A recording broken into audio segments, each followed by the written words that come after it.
Some of you guys has asked for a home shop tour. I'll make this brief, as quick as I can. Hopefully this doesn't get too in depth.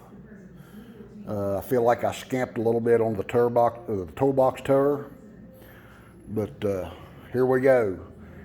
Please do not pay attention to the wreck that is in here. This shop is worked in, and I don't have a maid, and I'm horrible about cleaning until I build an engine. And that happens out behind that door. So here we go. This is the door, you know, drill and tap chart, blah, blah, blah, blah, blah. Junk, junk, junk, junk, more junk. Trailer hitches, rope. Some old spare stuck seals. Expansion valve for an old first gen Dodge. I'm a 73 to 93 Dodge pickup enthusiast. This spare oil. Here's something that's really interesting. I have a whole wad. If any of you guys use a Lincoln Meg machine 255 or 256 with the Magnum 250 gun, I have a whole load of consumables. Hit me up. You pay the shipping, I'll give them to you. They're contact tips, nozzles, diffusers, everything that'll work on that 250 Magnum gun. This corner here is the weed eater corner.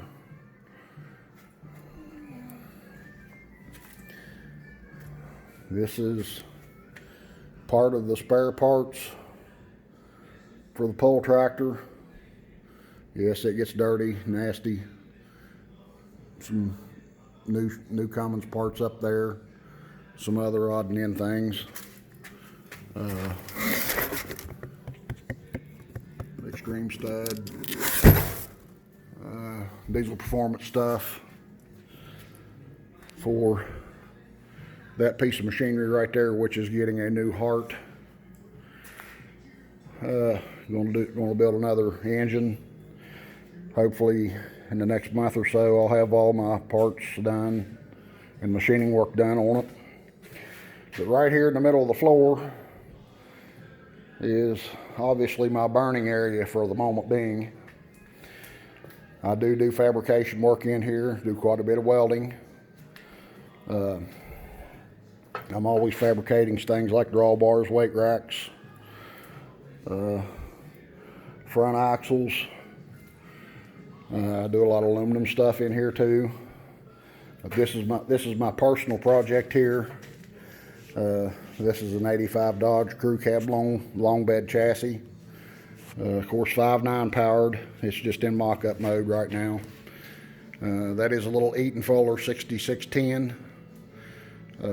Put an overdrive kit in it. SAE number 2 flywheel housing. Done some machine work. Machined the pads off the side of the flywheel housings for the motor mounts, and as you can see, I fabricated a transmission mount underneath the transmission. Divorce transfer case. Got everything measured up for the drive lines. There's the drive lines for it. Scrap iron, scrap iron, scrap iron, scrap iron, more scrap iron.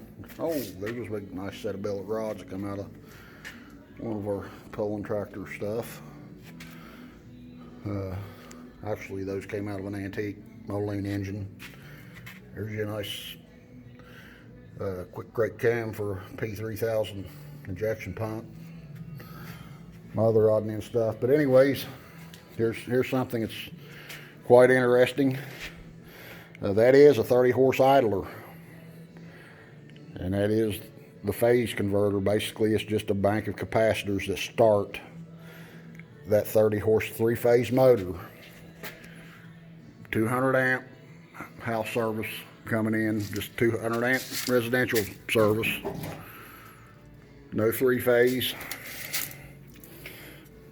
Turn that on. I have three-phase power, 240 three-phase power. Got my compressor back there turn on. My compressor's three-phase.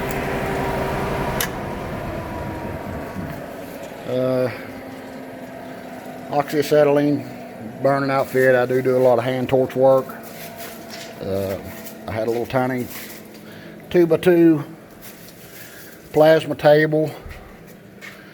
There's a spool gun. Last time that was used, I used it on a horse trailer. A guy brought it in here, and I done some aluminum stuff for him on his aluminum horse trailer. But anyways, there's another interesting piece. I'm gonna have to get crooked here because I can't zoom out far enough because I'm against the truck chassis here. But you're not gonna find this in a home shop a lot. But that is a Miller Dynasty 400 with the cool mate underneath of it on a home built cart. 100 amp Everlast plasma cutter and XMT 350 with a 74DX feeder on top.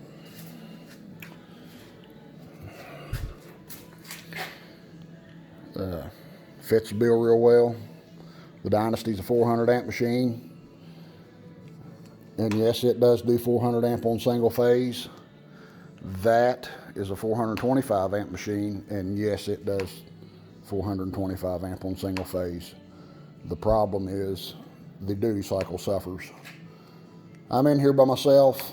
I don't bump the duty cycle. I get tired easy, so I'll weld a little dab. I go sit down.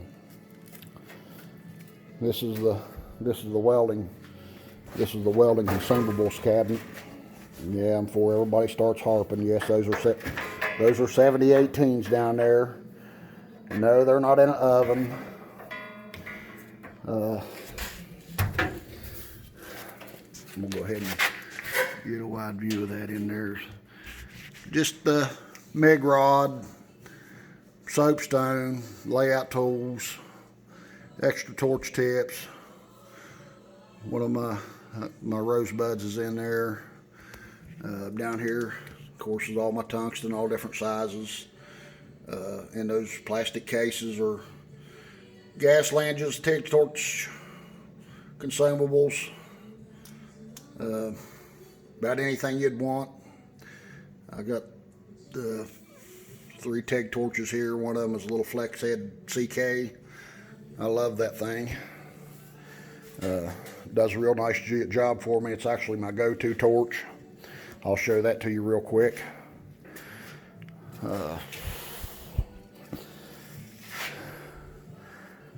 This is it.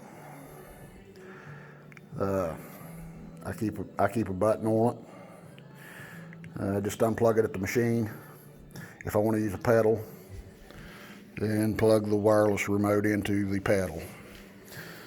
But a lot of times the pedal is not what you say user friendly when you're under something or whatever, so you wing it with the button. There's just some of the little fabrication work I've done here on the pickup truck. The pickup has taken a back seat to the pull tractor. I've done some. This truck isn't lifted, but Dodge comes with these great big long tall blocks between the leaf springs and the four-wheel drives, and I don't like blocks that cause the axle wrap and whatnot. They jump up and down, this, that, and the other. I'm basically just fixing flaws that all those Gen 1 trucks are all gapped and clapped out in the rear, especially if they've hauled anything. That is a Dana 80, by the way, drum brake Dana 80, because I like good parking brakes. Out of a 97 or early 98 with a 355 gear. U-joint sizes are 1550 in the rear. Of course, that was the biggest joke I could get for the Dana 80 was a 1550. This transfer case is a Rockwell T223, which is an antique. Come out of like a 1800 single axle international 4-wheel drive truck that would have like Rockwell's 106s in it or something like that. The input is 1610s and the front outputs is 1480s, which is the smallest yoke I could get for this transfer case. Actually, when I bought this transfer case, that 1550 was on the input, and the 1610 yoke I modified. I found a yoke that had the same spline as the input shaft, but the OD was too big, and I turned the OD of that yoke down to the same OD as that OD, so that seal would work. It takes the same input and output seals throughout. It's a 2-range transfer case, high and low. Dynasty 60 in the front, 1480 joint there. Biggest joke I could get for a 60 or 70 was a 1480. Little mock-up 5.9. I'll clean that dude up, tear it down. It is complete. It does rotate. I'll tear it down, see what's going on with it.